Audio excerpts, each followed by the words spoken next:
Hello friends and welcome to Gardening the Creekside. Today we are going to do a little bit of everything here at the Garden Center. We have got some fantastic deals here at the Garden Center for our folks who are going to come visit us. So we're going to talk about that. Our team worked so hard yesterday. They were cleaning up around the pond. I am going to plant around the pond. If you've been following us, you know that this is an ongoing story, that this project keeps getting delayed. I'm tired of being delayed. I am going for it. So we're going to talk about that, things that we are going to plant ASAP around the pond. And then we're going to hit into this signature garden and talk about some plants that are thriving. And then we have got yet another saga with our grass. So we are going to talk about that. So first things first, of course, I am down here on the shrub lot. Now, my sweet friends who were coming to visit us in person, we have got some great shrub deals for you. All hydrangeas, whether they are sun, the panicles that you see here, or the shade, or something in between, they are all going to be buy one, get one free this week. So like right here, we have Firelight, one of my favorite. This is what is on top of Hydrangea Hill. Nice big panicle will turn that reliably pink for us even in the south. So we have got those. We have got some all sorts of things. Let's see. I know we have got Fairy Trail frescoes over there in the pines, but lots of options for you for your hydrangeas. So they are buy one, get one free. These are all going to be 3 gallons. We've got some Incredible, the new Stormproof. We've got Firelight Tidbit, all of those things. Now, the Stormproofs, look at that, y'all. We had trimmed them back and they are already flushing out new buds. So this is the great thing about these reblooming hydrangeas and or the hydrangeas that bloom on new growth. When you prune them, they will come back and flower again because we have such a long growing season. For example, the Firelight Tidbit right here, notice that there are some of the older buds that are brown. What we will do is come through and cut those off because they're going to produce new flowers, and these flowers have a better chance of turning a beautiful pink red for us in the fall. In fact, I was doing that to my Firelight Tidbits at the house, going through and selectively cutting off those older blooms. So there you go. Hydrangeas, buy one, get one free. The roses are buy one, get one free. Y'all, you're just missing out. If you love roses as much as I do, and or you're looking to get into roses, they too are buy one, get one free. Look at this foliage. This is crazy. We're not even talking about the flowers right now. We'll get to that in a minute. But look at this foliage. Here we are in August. Beautiful foliage, no black spot, no Japanese beetles, nice dark greens. It is absolutely gorgeous. And then all of these roses smell amazing. Y'all, look at that. Is that not the most beautiful rose that you have ever seen in your life? It is absolutely gorgeous. So you've got the pinks.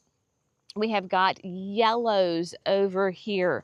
Now your roses do enjoy being deadheaded, so come through every so often and go ahead and give them a little bit of a prune to cut off those old blooms, and it will reward you with these gorgeous fresh flowers. So all of these are 3 gallons. These are the ones that we potted up as bare roots earlier in the season. So they too are going to be buy one, get one free. And then, my friends, it is that time of year where the butterfly bushes are thriving.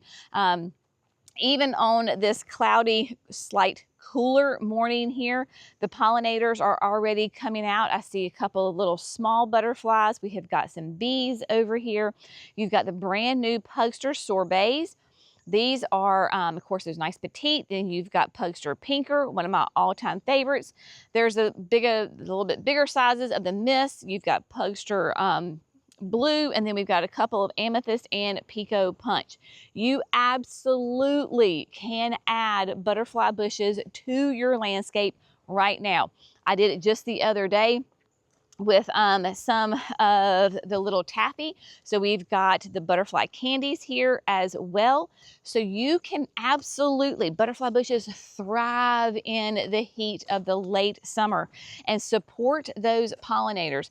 I was just telling Cece and Brittany that it seems like the butterflies, I don't know what it is, but here in the late summer, as we go into August and end of July, that this is when our butterflies really get kicked up, and we have a great population of them.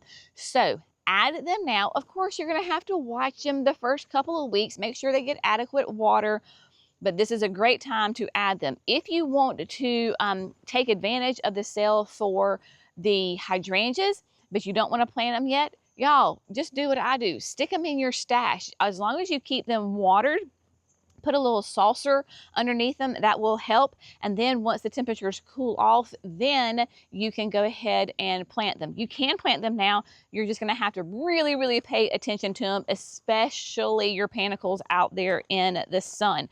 So I know we've got, for the shade, we've got Fairy Trail Fresco, we've got Fairy Trail Bride, we have got Sky Views, we have got some Tough Stuffs, we have got all sorts of ones. So whether you have full sun, shade, or somewhere in between, we have a hydrangea for you. So take advantage of the deals now. It will pay off huge for you. And then the roses, oh my stars, just gorgeous, smell good, not as high maintenance as some people think they are. Okay, now let's move over. Let's just go ahead and you know, we keep it real with you here at Creekside. So let's talk about the signature garden for a moment. First of all, we're going to take a moment to appreciate the 2 aquapots that are here at the entrance to the signature garden. Our team potted these up. Y'all, you can have beautiful containers even in August. So we have got, this is the, we'll start at the bottom. As far as our spiller, we have got the upside black coffee sweet potato vine. This is the sweet potato vine that will climb. And so you can see where it is has those tendrils. It is kind of starting to climb on the coleus. I believe this is chocolate drop coleus. We have got, believe it or not, there is a petunia in there. Maybe the Vista Cool Jazz is in there. The white begonias, caladiums, and then the torchlight coleus. You cannot even see the container. This is why we love these self-watering containers and why we love these plants, because in the heat and the humidity, they are handling it like absolute bosses. They do not care how hot, sticky, how sunny it is. Incredibly versatile. And I would say this would also, even though this is in full sun, all of these plants can do sun or shade. So you could have this container, other than the Vista, but you really can't even see the Vista right now at this point. But you could have this same container in the shade. So there you go with that. Now, we did go ahead probably a couple of weeks ago, and we pulled out the petunias and put in the Mojave Fuchsia Portulaca. With it being a cloudy day today, they are not flowering, but you can see we still have color right there. So there you go. And then, so the problem that we're having is yet again the grass. Y'all, I'm telling you what, gardening, it has a way of keeping you humble, right? I don't know if y'all have noticed this too. So you can have massive successes in the garden. I mean, hello, we'll talk about this right here, right? So massive successes in the garden. And you start to be like, okay, yeah, I got this. We got this gardening thing down. I can handle this. I can handle the heat and the weather and all this other stuff. And then the Lord's like, boom, we're going to keep you humble. So our humility is in this grass. So there's a couple of things that are going on. So, you know, last year, I believe it was last year, time gets away from me. It may not have been last year, maybe in the year before. We dealt with army worms. So army worms are, they come in the heat and the humidity. They lay their eggs in the grass. A moth does, comes up, lays the eggs in the grass, and then the grubs eat the roots of the grass. So that was our problem whenever that was. That is not the case this time. So what you can do is to test that is to mix up a container of like really soapy water and pour it in the ground. And if you have armyworms, then the grubs come up. So Jerry has tested it. It is not that. We're pretty sure what happened is that last year, the guy that was maintaining our grass, he wanted to use this specific type of grass seed. So of course we have fescue because here in North Carolina we can do hot weather grass, we can do cool weather grass. Fescue is a cool weather grass. And so he wanted to use this new whatever seed that he wanted to use. Everywhere that seed went, we have death. And so we really believe that that is the problem. Like right here, coming from the shrub lot into the garden, this is where it's the absolute worst. So this is where it got reseeded. So this is where it is bad, but it is so interesting. Now this is a high traffic area. We haven't been walking on it, driving on it in quite a while, but you can see all of the high traffic zones have that wear and tear.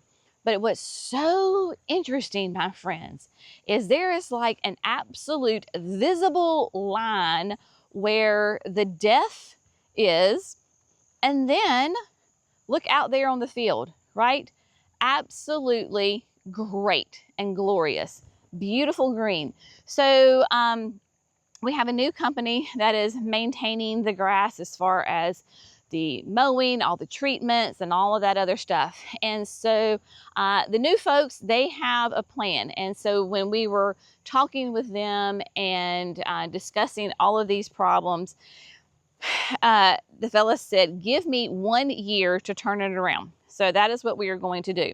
Now you may look at this and go, well, it could be a fungus, it could be this, or it could be that. Interesting little fact was that we have not had the irrigation on in this garden for weeks upon weeks. And this has just gotten worse and worse and worse and worse. So there you go. Now, we talked about at some point, you know, we go back and forth. Do you keep the grass in here? Do you do some type of paver, some type of stone in here? And y'all, we just love the grass. I know it is a pain in our rear. One day we're going to get it. One day we're going to figure this out and get it squared away.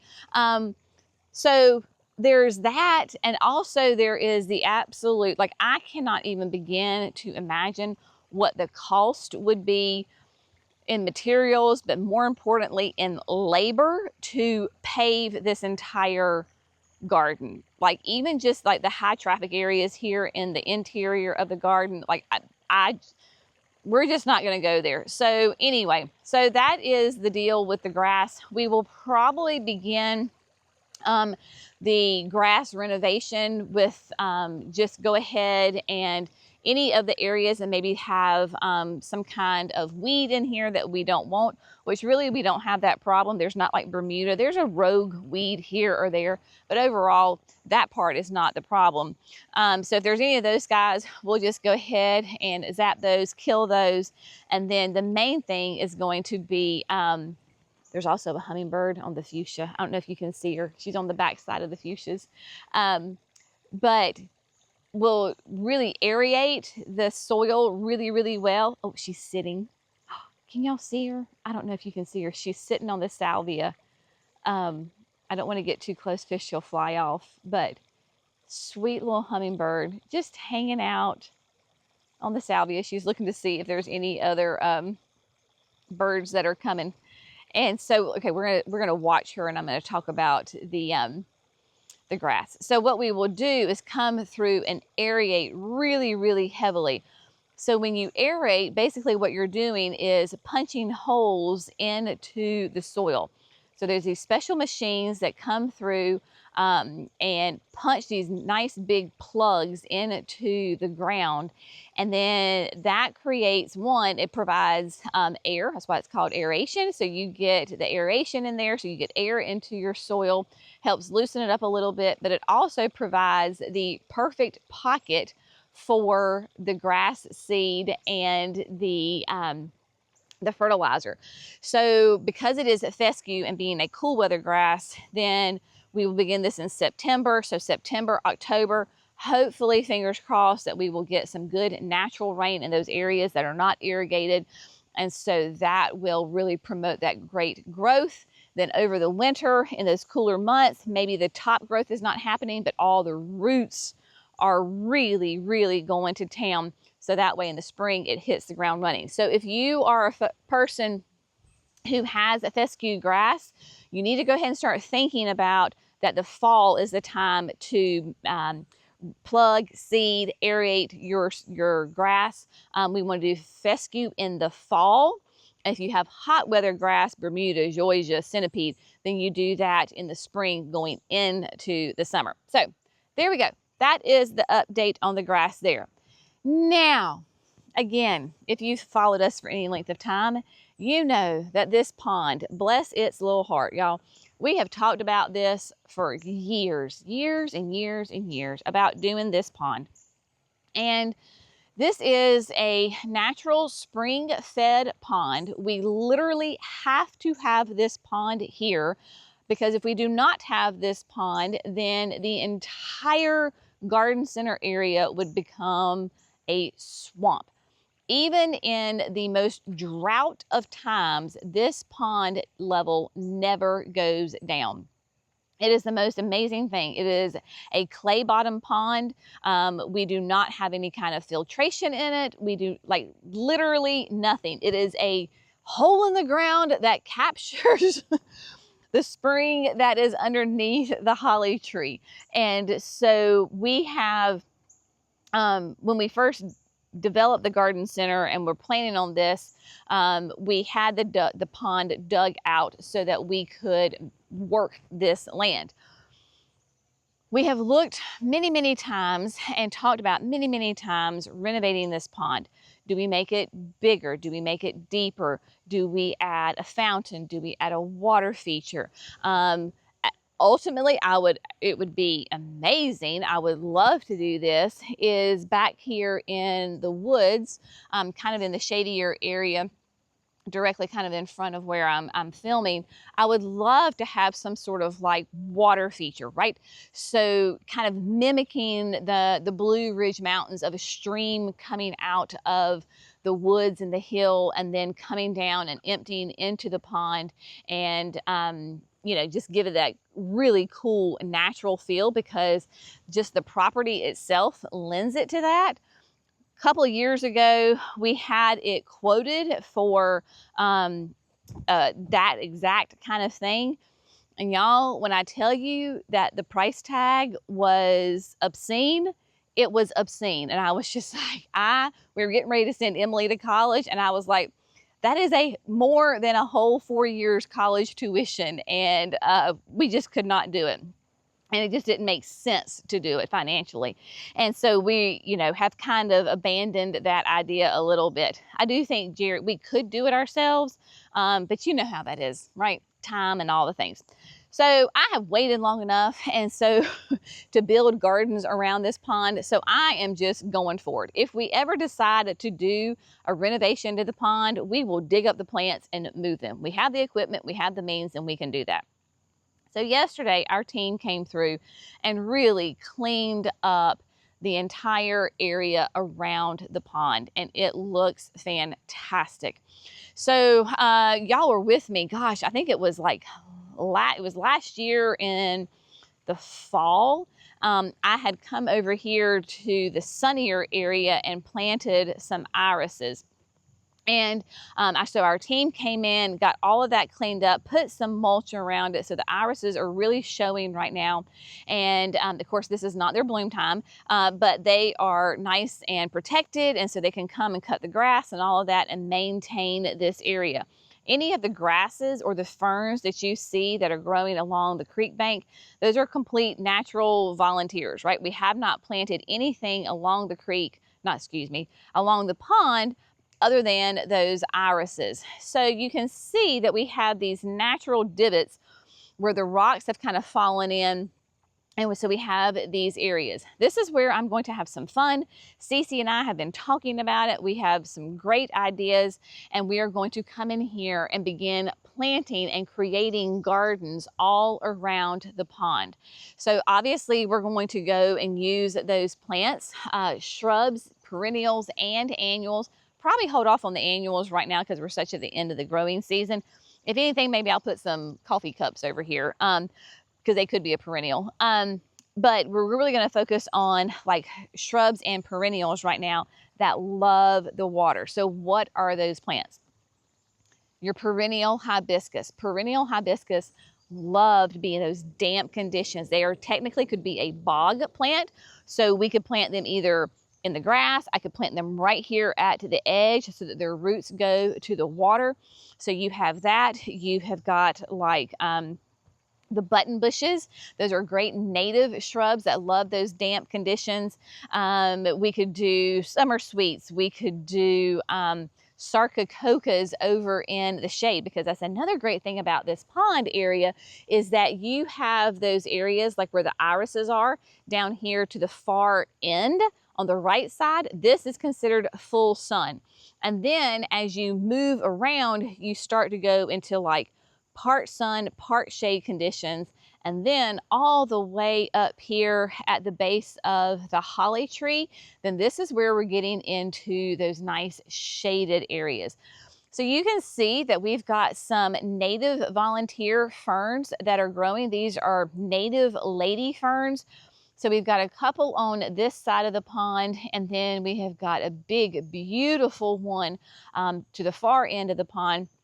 And so we can come in here and add more ferns. So whether it is more lady ferns, Japanese painted ferns, you name it. Of course, ferns love it in those shadier areas. Some autumn ferns up around the base of the holly tree, maybe not quite as wet, right? Because autumn ferns are more drought tolerant, but give us that beautiful, lush, evergreen color up there.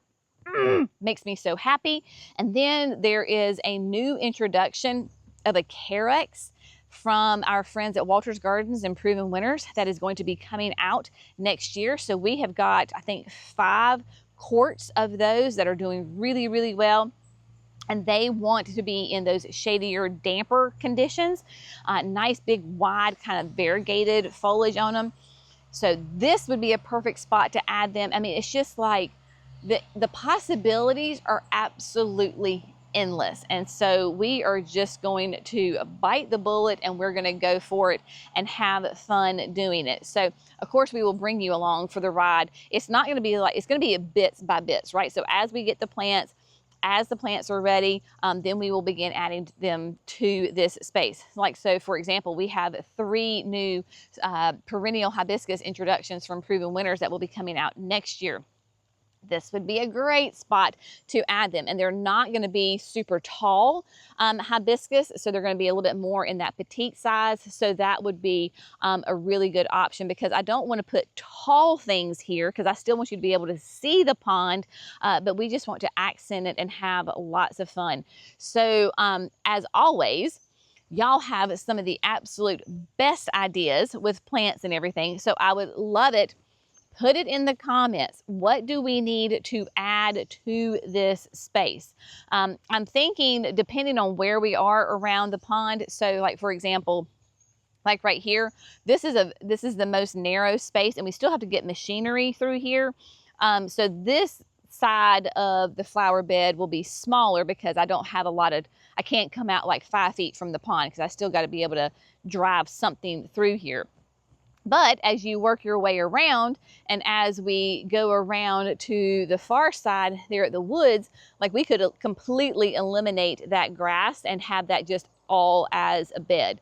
So give me ideas. What kind of plants should we add to this space? I would love to hear it because like I said, y'all have some of the absolute best suggestions. Of course, just keeping in mind, North Carolina Zone 8A, having the heat and the humidity is always a problem. And then of course this will not be on irrigation. So the timing will be huge as far as when we add these plants.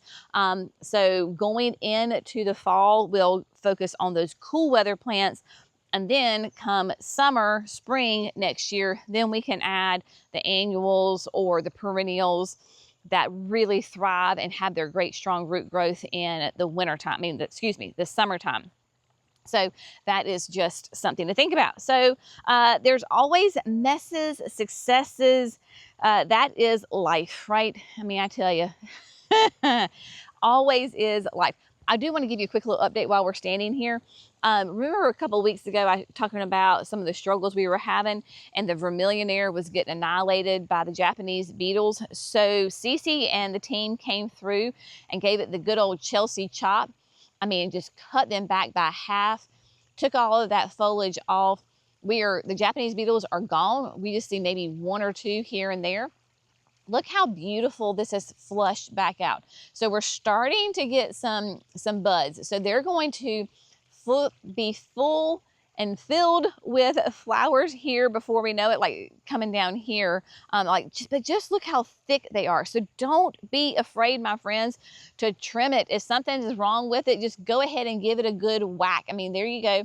You can see we're starting to get the flowers coming back. So the hummingbirds are going to be very, very excited about the return of the vermillionaire. Not only the hummingbirds, but of course, all of the pollinators in general. Another thing, you can go ahead and prepare your hearts, because I know some of y'all just have strokes and heart attacks when we talk about this. But before we do the grass renovation, the annuals are coming out. So all of the annuals will get ripped out, taken out before we do that grass renovation, because once you plug and seed that grass, you're not coming on it for like weeks or even months, because you got all this little tender baby grass coming up. And so you can't walk on it, and you can't put machinery on it. So all the annuals will come out before that takes place. So there you go on that. My little hummingbirds, I don't know about y'all, but my hummingbirds are eating me out of house and home, which is fantastic because I love my little hummers. But I am filling up. I have one that sticks on your window at the kitchen. It holds 8 ounces. I'm filling it up every other day because they're draining it. And then my other two, I think they hold like 16 or 24 ounces, I'm not sure. And that's about every 3 days. So they are very active here in the garden with the salvias that have finally started to bounce back, and the petunias and all that. So they're loving life on that end. But just a little side note. All right, my friends, keeping it real with you. There you go. So here at the garden center, those shrubs, roses, hydrangeas, butterfly bushes, all buy one, get one free this week. Come see us. Come walk the garden. You can see the grass destruction and the everything else that is flourishing, especially these little lime punch, the Supertunia Mini Vista Plum Vein, and then the Cobalt. She is bouncing back as well. So messes and successes is the name of the game, my friends. If you have not subscribed, we would love it if you would subscribe to Gardening with Creekside. That way you don't miss the 5 videos that we do each and every week here to bring you education, inspiration, and a little bit of behind the scenes of a working nursery. We appreciate you. Have an amazing day. Have a great week. We'll see you soon. Bye, friends.